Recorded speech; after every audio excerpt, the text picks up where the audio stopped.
Parâmetros necessários para a avaliação da função diastólica do ventrículo esquerdo e pelo ecocardiograma transtorácico é o que eu vos vou falar neste vídeo.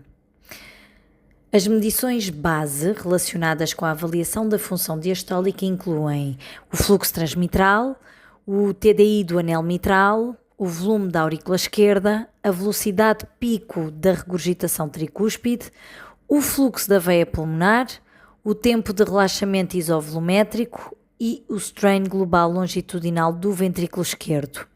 As medições secundárias mais comuns são a manobra de Valsalva, a velocidade de propagação, o intervalo de tempo TEE', a velocidade telediastólica da regurgitação pulmonar e o strain da aurícula esquerda. Eu vou falar-vos um a um. Começamos por falar sobre o fluxo transmitral. Este deve ser avaliado pela janela apical de 4 câmaras com Doppler coorativo para alinhar melhor o fluxo. Devemos avaliar com o Doppler pulsado, pois são velocidades reduzidas, colocando o volume da amostra do pulsado entre 1 a 3 mm da ponta dos folhetos da válvula mitral. Ajustar a linha de base para que o sinal acima dele fique o maior possível, tendo em conta que é um fluxo que se aproxima da sonda e assim vai ter curvas positivas. Deve ser utilizado um filtro de parede baixo, entre os 100 e os 200 MHz, e os ganhos de sinal baixos para otimizar a qualidade do traçado. A velocidade de varredura, ou sweep speed, deve ser ajustada para os 100 mm por segundo. As formas de onda ideais devem ter mínima dispersão espectral, ou seja, com a melhor definição possível da linha das curvas de Doppler, sem artefactos. Para medir a duração da onda A, se o final do sinal da onda A não estiver bem definido, podemos colocar a amostra de volume um bocadinho em direção ao anel mitral. Existem várias medições que podemos aferir deste traçado.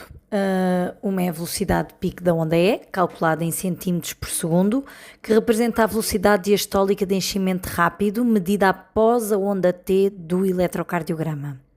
O tempo de desaceleração da onda E, calculado em milissegundos, que é medido desde o pico da onda E até ao cruzamento com a linha de base, seguindo a inclinação da desaceleração.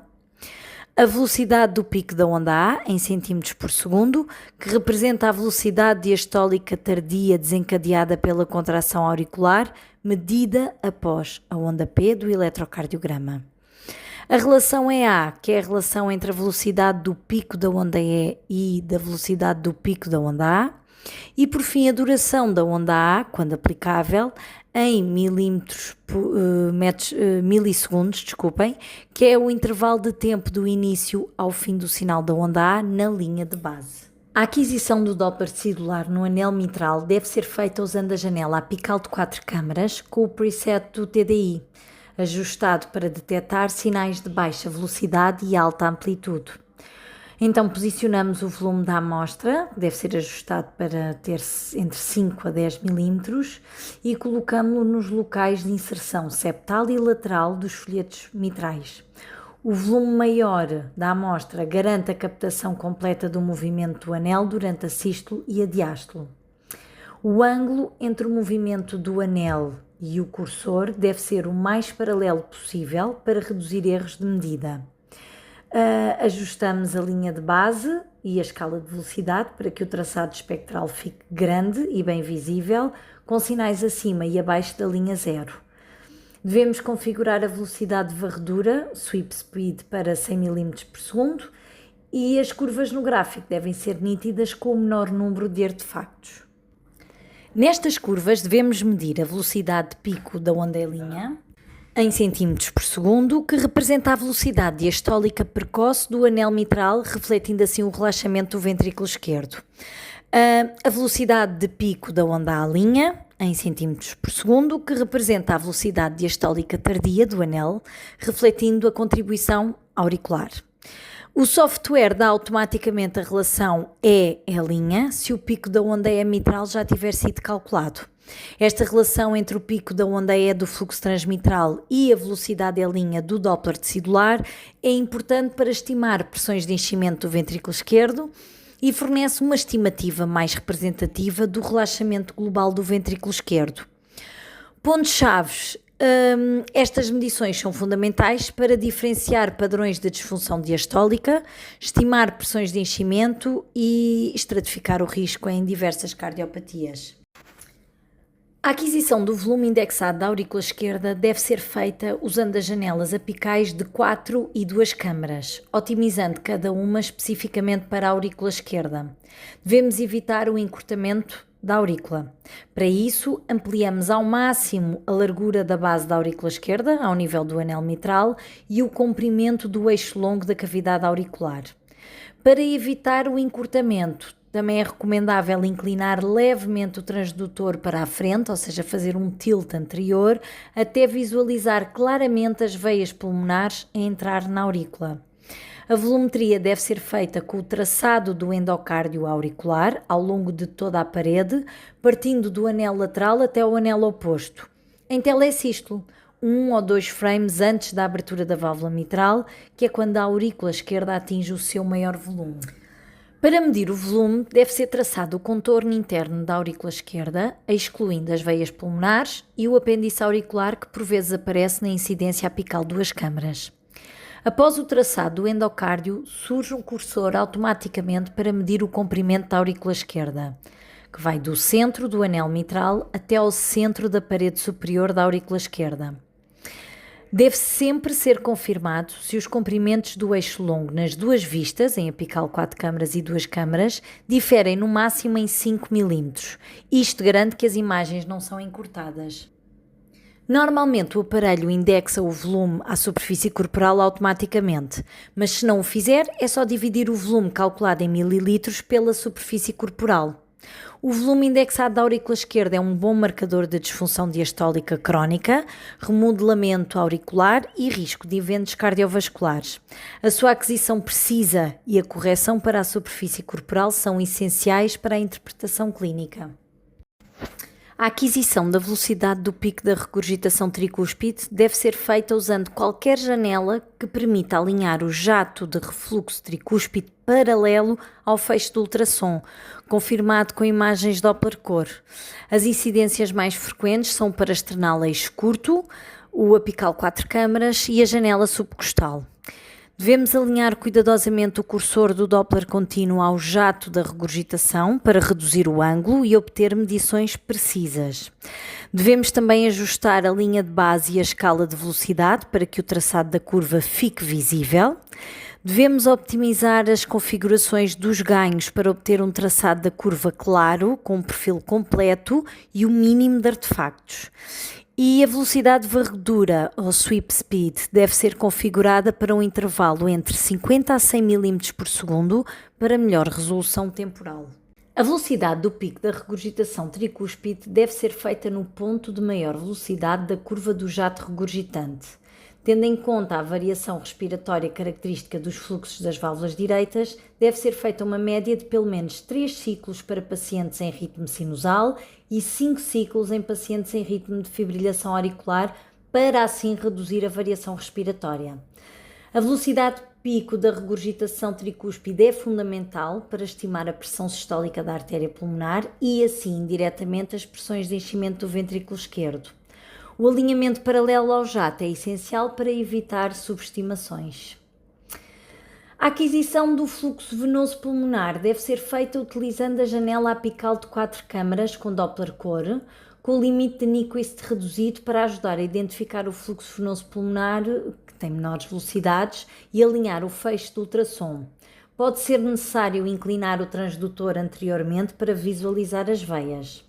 O volume da amostra deve ter cerca de 3 a 5 mm de largura ou 5 a 10 mm se for colocada dentro da veia pulmonar.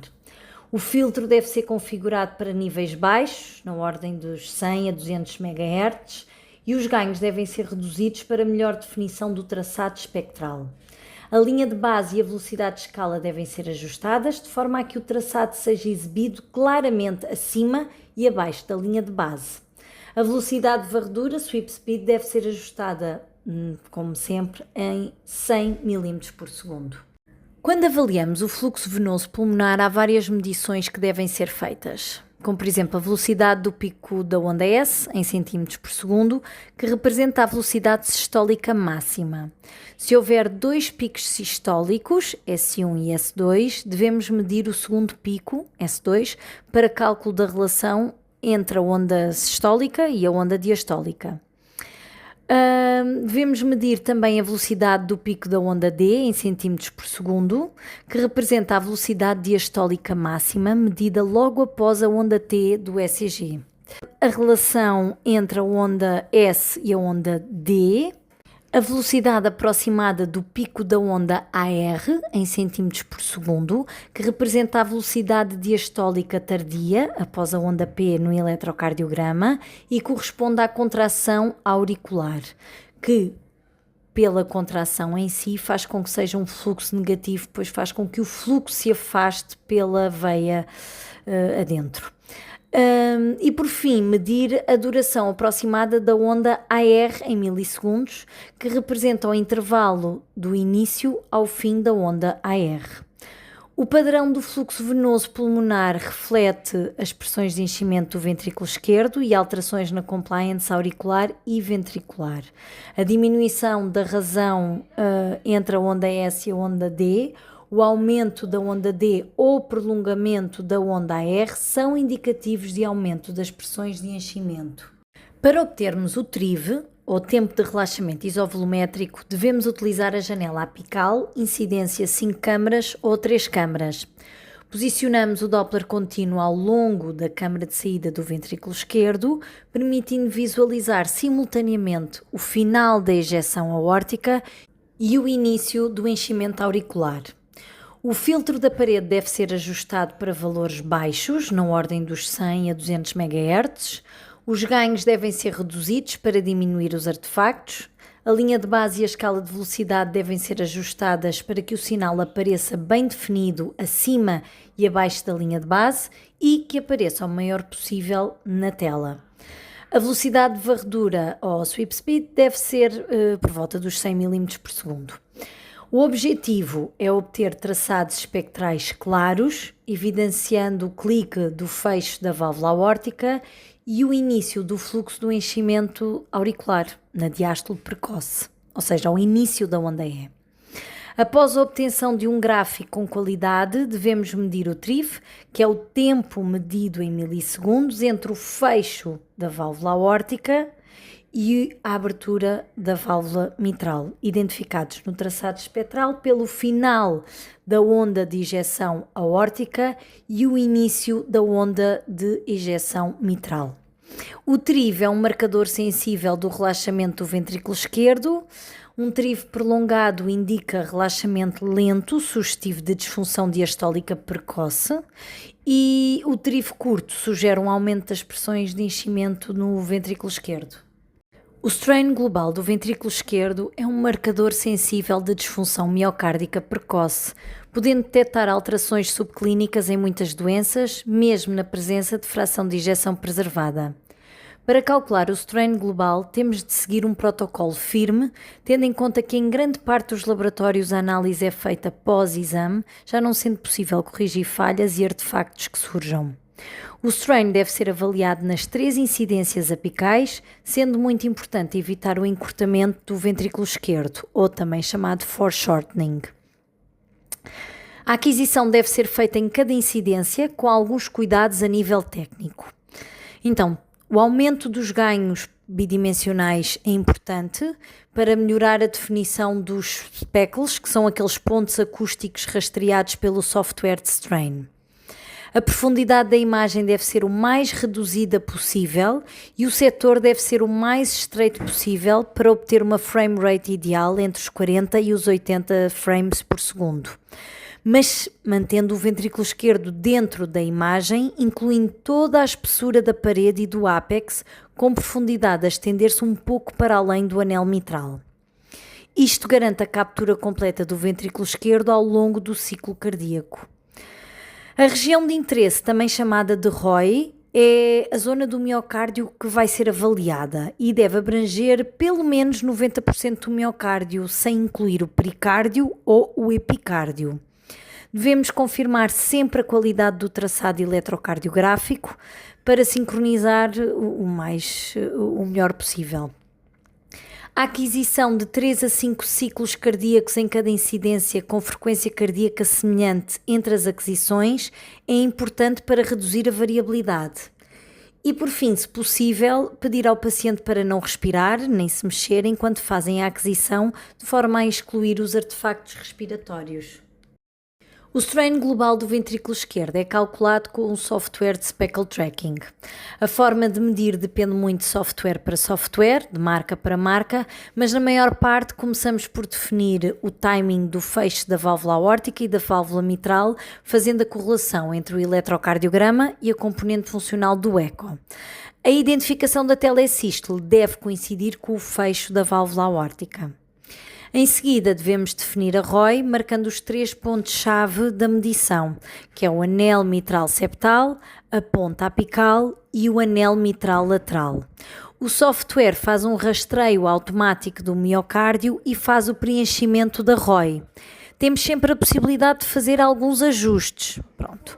Por fim, o software permite-nos verificar a qualidade do rastreamento, ou tracking, e ajustar novamente os contornos e a ROI se necessário, garantindo precisão na análise.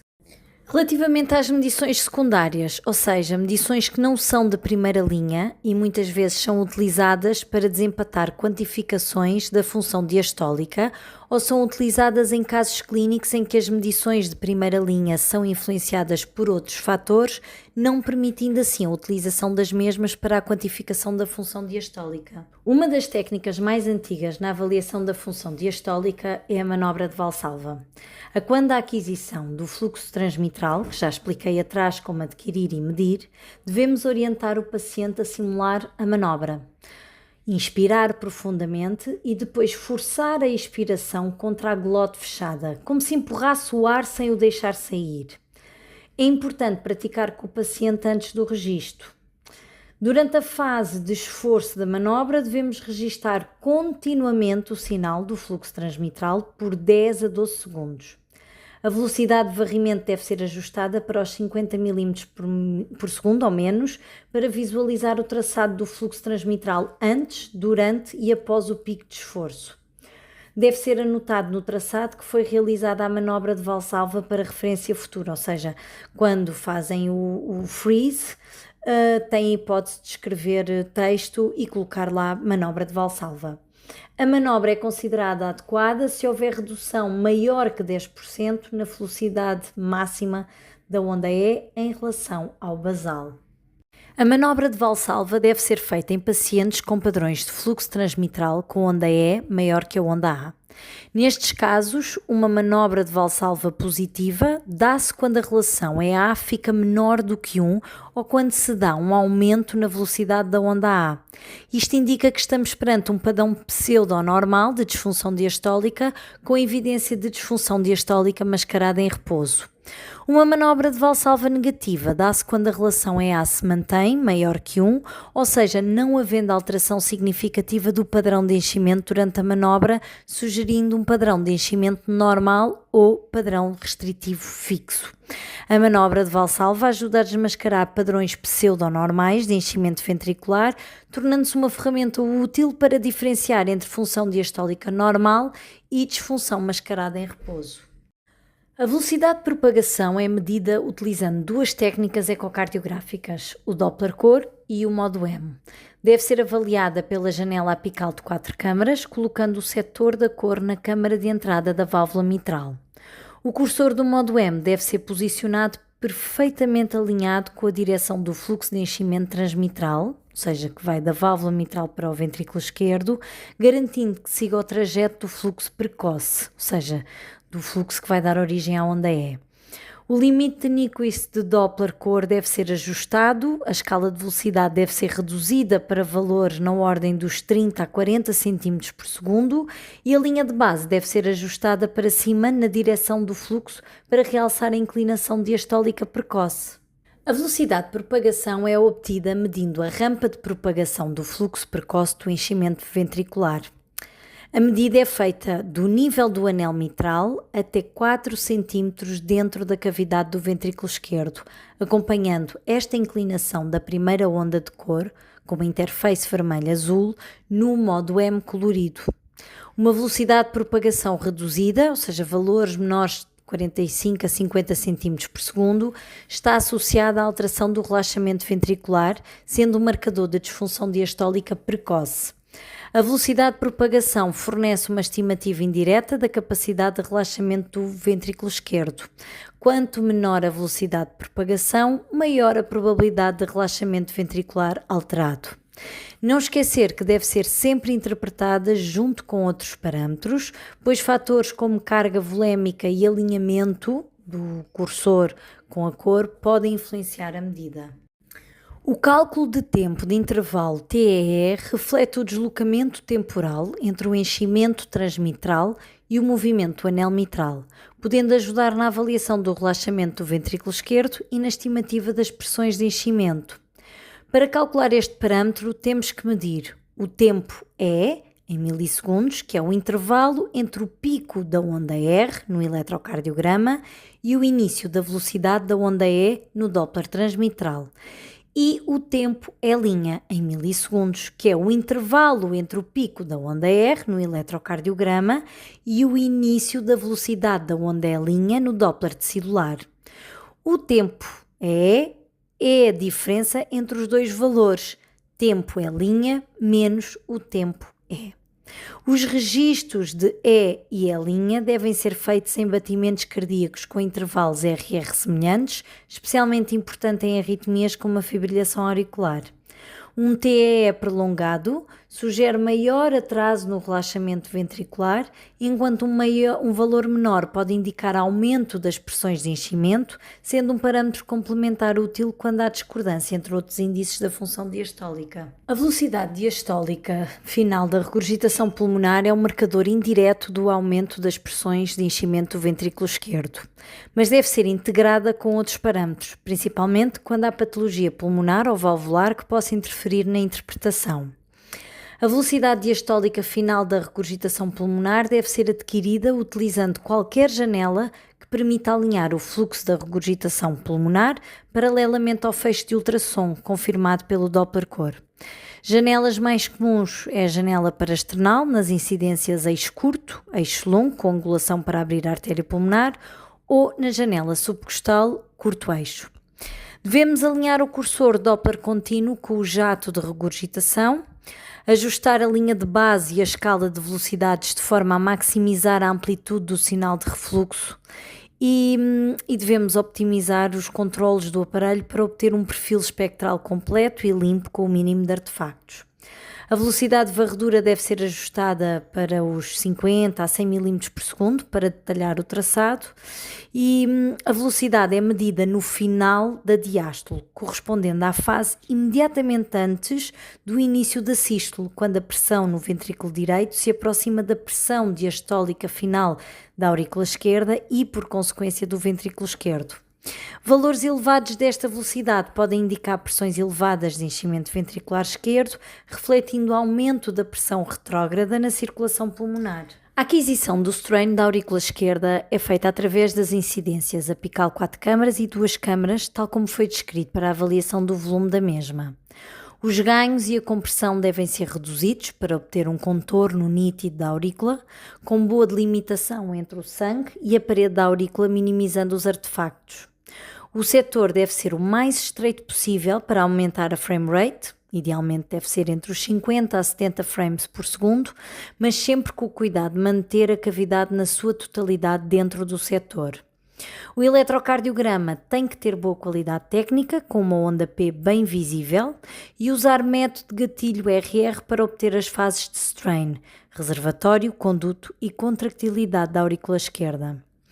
Devem ser registados 3 a 5 ciclos cardíacos por incidência, garantindo uma frequência cardíaca semelhante em todas as aquisições.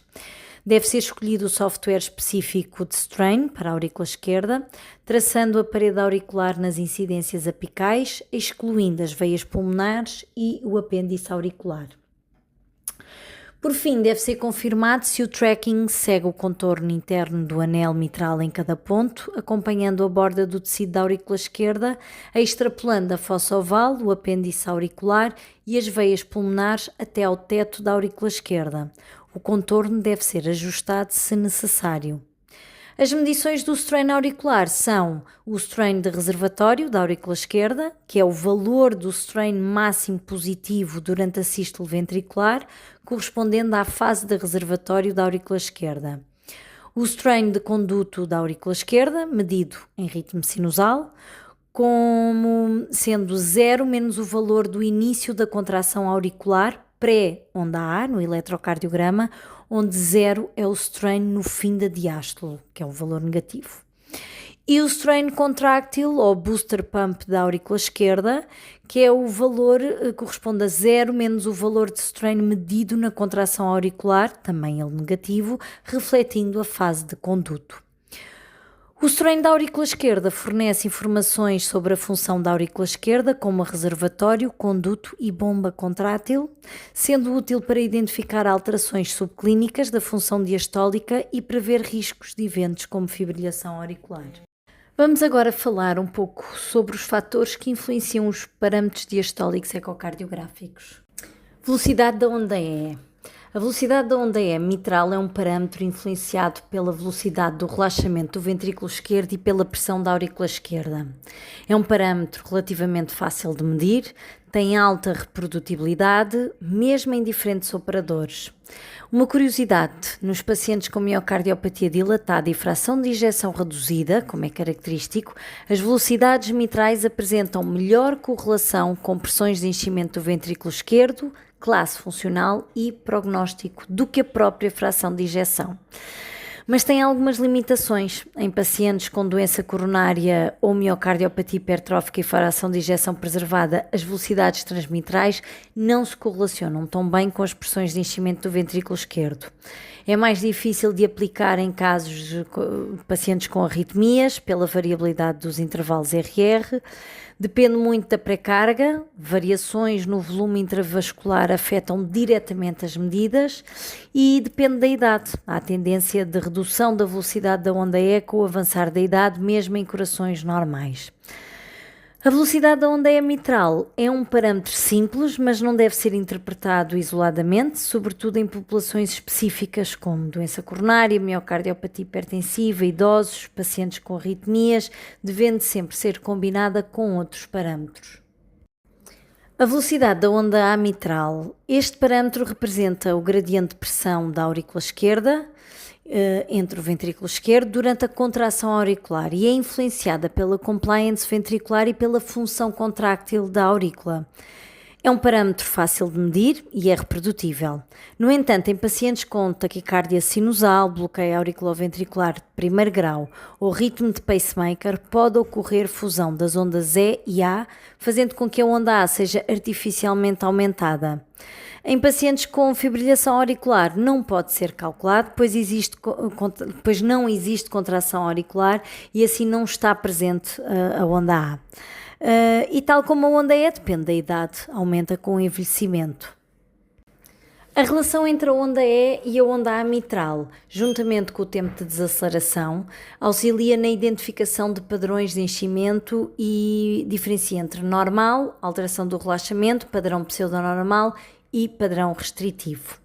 É um parâmetro fácil de calcular e reprodutível e proporciona informações diagnósticas e prognósticas. Uma relação entre a onda E e a onda A muito elevada prediz frequentemente aumento das pressões de enchimento em doenças miocárdicas. No entanto, as limitações é um parâmetro que depende da pré-carga, padrões normais podem confundir-se com pseudonormais. Em casos de fusão entre as duas ondas, como na taquicardia sinusal, bloqueio AV de primeiro grau ou ritmo de pacemaker, reduz falsamente a relação entre a onda E e a onda A. Não pode ser calculada em casos de fibrilação ou flutter auricular e depende da idade. O tempo de aceleração da onda E reflete a taxa de declínio do gradiente de pressão entre a aurícula e o ventrículo esquerdo após a abertura da válvula mitral e depende do relaxamento e da rigidez do músculo ventricular esquerdo. É um parâmetro fácil de calcular, é reprodutível. Tempo de aceleração curto, ou seja, menor que 140 milissegundos em pacientes com fração de ejeção reduzida, indica aumento da pressão telediastólica do ventrículo esquerdo com boa precisão, tanto em ritmo sinusal como em pacientes com fibrilhação auricular. As limitações é um parâmetro que depende da pré-carga, não tem forte correlação com a pressão telediastólica do ventrículo esquerdo em pacientes com fração de ejeção normal.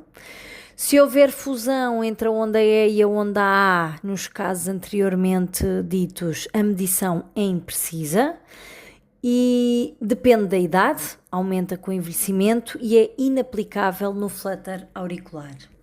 A duração da onda A é um parâmetro que reflete a compliance do ventrículo esquerdo na diástole tardia. A duração da onda A idealmente é usada juntamente com a duração do refluxo retrógrado da veia pulmonar. Uma duração da onda A prolongada sugere pressões de enchimento do ventrículo esquerdo normais em doentes cardíacos e uma duração curta, com menos de 120 milissegundos, indica aumento das pressões do ventrículo esquerdo em cardiopatias. Se o intervalo PR ou PQ no eletrocardiograma for normal, o término da onda A, antes do pico do QRS, é sinal de pressões de enchimento ventricular elevadas. A grande limitação é que em pacientes com fusão da onda E e da onda A, arritmias sinusais, bloqueios auriculoventriculares de segundo e terceiro grau ou um PQ ou PR menor que 120 milissegundos, a medição da duração da onda A é imprecisa. As mudanças no perfil de enchimento mitral com a manobra de Valsalva ajudam a distinguir padrões normais de pseudonormais. Com a manobra de Valsalva dá-se uma redução da pré-carga. Uma redução maior ou igual a 50% da relação entre a onda E e a onda A ou aumento da velocidade da onda A durante a manobra, não causada pela fusão destas ondas, claro, é altamente específico para pressões de enchimento elevadas. Se esta manobra for realizada de forma padronizada, 40 mm de mercúrio de pressão intratorácica mantida por 10 segundos, tem boa sensibilidade na detecção de pressões de enchimento do ventrículo esquerdo elevadas. Ou seja, devemos pedir ao paciente para inspirar fundo e fazer força, sem deixar o ar sair, ou também pedir-lhe para fazer força na barriga durante pelo menos 10 segundos.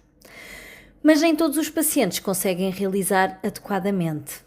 É preciso manter a posição correta da amostra do cursor do pulsado na ponta das cúspides mitrais durante toda a manobra e isso nem sempre é fácil.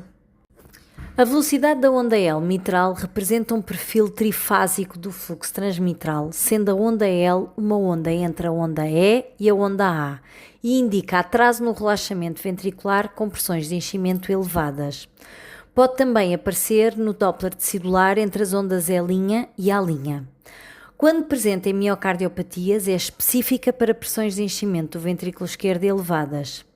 Em pacientes com fibrilhação auricular, pode estar associada a aumento das pressões de enchimento do ventrículo esquerdo. As limitações deste parâmetro é um parâmetro que pode ocorrer em função diastólica normal, em presença de ritmos bradicárdicos, mas nestes casos a velocidade geralmente é menor do que 40 cm por segundo e tem uma sensibilidade baixa. A velocidade da onda E' no TDI é um índice de relaxamento do ventrículo esquerdo e está reduzido em todos os graus da disfunção diastólica. É um parâmetro fácil de medir, reprodutível. As pressões do enchimento do ventrículo esquerdo têm um efeito mínimo sobre o E' quando há alteração do relaxamento, o que o faz ser extremamente sensível. É um parâmetro menos dependente da carga do que os parâmetros convencionais do Doppler pulsado e ajuda a distinguir padrão pseudonormal juntamente com a informação dada pelo fluxo transmitral. No entanto, tem uma precisão reduzida em doentes coronários com disfunção segmentar, sobretudo se a disfunção segmentar for ao nível dos segmentos basais. Em pacientes com calcificação do anel mitral, anel protésico mitral, próteses mitrais e doenças pericárdicas. Os valores de referência variam conforme o local de colocação da amostra, do pulsado, e depende da idade, diminui com o envelhecimento. Relativamente à relação entre a onda E e a onda E', é um parâmetro fácil de calcular, reprodutível e fácil de interpretar. Ou seja, valores médios de E' menor que 8 indicam pressões de enchimento normais. E valores acima de 14 têm uma alta especificidade para pressões de enchimento elevadas. Têm as mesmas limitações da medição da onda E e da medição da onda E'. Também o facto de haver uma zona cinzenta entre esta relação, entre 8 e 14, é a limitação, pois são pressões de enchimento indeterminadas. Este parâmetro é fundamental para estimar as pressões de enchimento do ventrículo esquerdo e caracterizar a função diastólica, mas requer uma técnica padronizada e interpretação considerando condições clínicas como a idade, ritmo e presença de valvulopatias ou doenças estruturais. O volume da aurícula esquerda reflete os efeitos cumulativos de aumentos crónicos nas pressões de enchimento do ventrículo esquerdo. Embora a relação direta com a pressão de enchimento seja fraca, o aumento da aurícula esquerda é preditor independente de morte, insuficiência cardíaca, fibrilhação auricular e AVC isquémico. É um parâmetro fácil de calcular, reprodutível e fornece informações diagnósticas e prognósticas sobre disfunção diastólica e cronicidade da doença. Uma aurícula esquerda normal sugere pressões de enchimento normais. Algumas limitações deste parâmetro é que a dilatação da aurícula esquerda sem disfunção diastólica pode ocorrer em estados de alto débito, por exemplo, transplante cardíaco com técnica biauricular, fibrilhação auricular ou flutter, valvulopatias mitrais e em atletas bem treinados. A qualidade da imagem subótima e o mau corte da aurícula impedem medições precisas, tal como pacientes com aneurismas aórticos ou septos interauriculares grandes também complicam um bocado a medição. A velocidade da regurgitação tricúspide é usada para estimar a pressão sistólica da artéria pulmonar, assumindo a ausência de estenose pulmonar ou obstrução da câmara de saída do ventrículo direito. A PSAP, ou pressão sistólica da artéria pulmonar, eleva-se quando a pressão na aurícula esquerda está aumentada. Portanto, uma PSAP elevada aponta para pressão na aurícula esquerda elevada. No entanto, é sempre uma estimação indireta da pressão na aurícula esquerda. A sua medição é difícil quando o envelope do fluxo contínuo, do Doppler contínuo, não está bem definido. Por isso, mais vale às vezes não medir e dizer e informar sobre isso no relatório. Em regurgitações tricúspides graves, com gradientes sistólico entre o ventrículo direito e a aurícula direita baixos, a PSAP não pode ser estimada com precisão. E em pacientes com estenose pulmonar ou obstrução da câmara de saída do ventrículo direito, não se deve calcular a PSAP através da regurgitação tricúspide. Relativamente à velocidade da regurgitação pulmonar diastólica final, é um parâmetro que deve ser calculado quando a velocidade da regurgitação tricúspide não pode ser obtida. Nestes casos, a velocidade da regurgitação pulmonar no final da diástole pode estimar a pressão diastólica final da artéria pulmonar, que se correlaciona bem com a pressão capilar pulmonar em ausência de doença pulmonar. As vantagens: é um parâmetro que se correlaciona de perto com a pressão capilar pulmonar. Quando aumentado, indica hipertensão pulmonar com implicações prognósticas. No entanto, tem algumas limitações. Nem sempre é possível obter um envelope completo da regurgitação pulmonar e quando há resistência vascular pulmonar, é um parâmetro que sobreestima a pressão capilar pulmonar. A velocidade da onda S, da onda D, velocidade da onda R e a razão SD são parâmetros diastólicos que são calculados através do fluxo das veias pulmonares. A velocidade da onda S, que é a soma da onda S1 e S2, depende da pressão da aurícula esquerda, da contractilidade e relaxamento da aurícula, da rigidez das paredes auriculares, além da contractilidade de ambos os ventrículos. A velocidade da onda D reflete alterações da pressão na aurícula esquerda no início da diástole e relaxamento do ventrículo esquerdo, acompanhando as mudanças da velocidade da onda E mitral. E a velocidade da onda AR é determinada pela contractilidade da aurícula esquerda e compliance do ventrículo esquerdo. O padrão típico de pressões elevadas na aurícula esquerda é termos uma velocidade da onda S diminuída, uma velocidade da onda D aumentada e aumento da velocidade e duração da onda AR. E uma razão, ou seja, a relação entre a onda S e a onda D, menor que 1. E quanto menor for esta relação, maior a pressão na aurícula esquerda. Uma onda S reduzida, uma relação SD menor que 1 e uma fração de enchimento sistólica menor que 40% indicam pressão na aurícula esquerda elevada em pacientes com fração de ejeção reduzida. A fração de enchimento sistólica do fluxo venoso pulmonar, caso não estejam familiarizados com o parâmetro, que não é dos mais comuns ou de primeira linha, é igual ao VTI da onda sistólica a dividir pelo VTI do fluxo anterógrado total. E este fluxo anterógrado total, também chamado de Total Forward Flow, é a soma do VTI da onda S e do VTI da onda D do fluxo pulmonar. Ou seja, somente o fluxo anterógrado, exclui a onda reversa, ou seja, a onda AR. Então, em pacientes com fibrilhação auricular, o tempo de desaceleração da onda D pode estimar a pressão capilar pulmonar média e uma velocidade da onda AR maior que 35 cm por segundo indica aumento da pressão telediastólica do ventrículo esquerdo. As limitações destes parâmetros é que a aquisição do fluxo das veias pulmonares pode ser difícil, especialmente em pacientes nos cuidados intensivos. A relação entre a fração sistólica e a pressão na aurícula esquerda tem uma sensibilidade limitada em pacientes com fração de ejeção normal, em pacientes com fibrilhação auricular, valvulopatia mitral e miocardiopatia hipertrófica. E em pacientes com fibrilhação auricular não existe a onda AR. O strain longitudinal global do ventrículo esquerdo é um índice de função miocárdica e alterações indicam disfunção subclínica mesmo com fração de ejeção normal. Tem a vantagem de ser um parâmetro mais sensível do que a fração de ejeção para detectar disfunção e detecta doença miocárdica mais precocemente.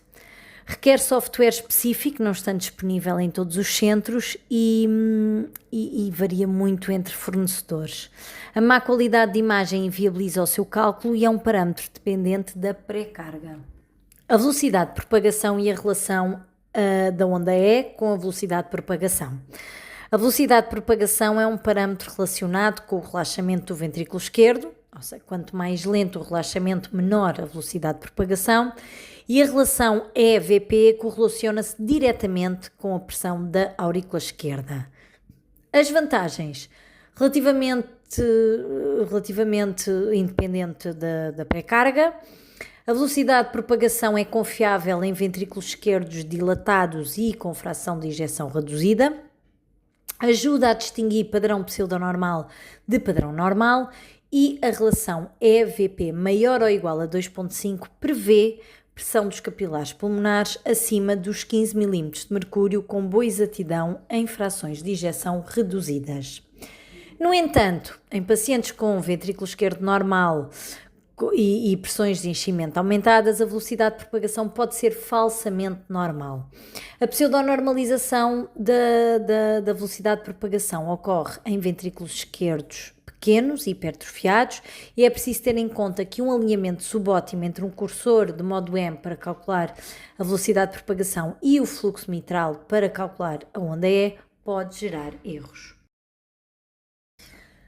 O tempo entre o início das ondas E e E' reflete o intervalo entre o início da onda E, do fluxo transmitral, e o início da onda E' do fluxo da velocidade do anel mitral, identificando disfunção diastólica quando a onda E' ocorre tardiamente em relação à onda E.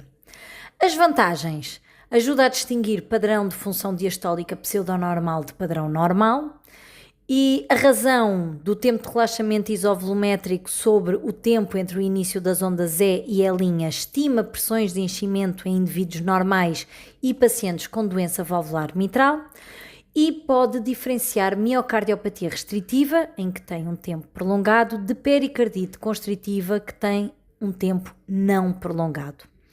As limitações deste parâmetro: as medições não são calculadas de forma simultânea, e é preciso ter o cuidado de fazer o cálculo em intervalos RR semelhantes. E tem algumas condicionantes a quando as suas medições que podem interferir com o valor certo, por exemplo, a localização da amostra, os ganhos, filtros, etc. E valores pequenos, ou seja, erros de poucos milissegundos, impactam significativamente a medição. O strain da aurícula esquerda, em especial o strain de reservatório, avalia a função da aurícula esquerda e as pressões de enchimento. Estes parâmetros diferenciam os diferentes graus de disfunção diastólica e detectam disfunção da aurícula esquerda antes das alterações anatómicas. Tal como o strain global requer software específico de strain da aurícula, nem sempre é disponível, por exemplo, nós no nosso laboratório não temos, uma imagem de baixa qualidade impede uma análise precisa. Os valores dependem da idade e da função sistólica do ventrículo esquerdo e são parâmetros que não devem ser calculados em pacientes com septo interauricular móvel, fibrilhação auricular, regurgitação mitral significativa, pacientes transplantados, fração de ejeção normal com strain global longitudinal maior que 18%, ou suspeita de stunning da aurícula esquerda. O stunning é uma disfunção mecânica transitória da aurícula esquerda após restauração do ritmo sinusal, por exemplo, numa pós-cardioversão, com risco de trombose, mesmo em ritmo sinusal. Finalizo aqui a apresentação de todos os parâmetros ecocardiográficos diastólicos, sua caracterização, forma de calcular, vantagens e desvantagens. Espero que tenham gostado, que vos tenha sido útil ou que vos venha a ser útil. Posteriormente vou fazer uma análise das guidelines sobre função diastólica lançadas este ano para saberem como melhor utilizar estes parâmetros no vosso dia-a-dia de eco. Qualquer dúvida, podem deixar comentário.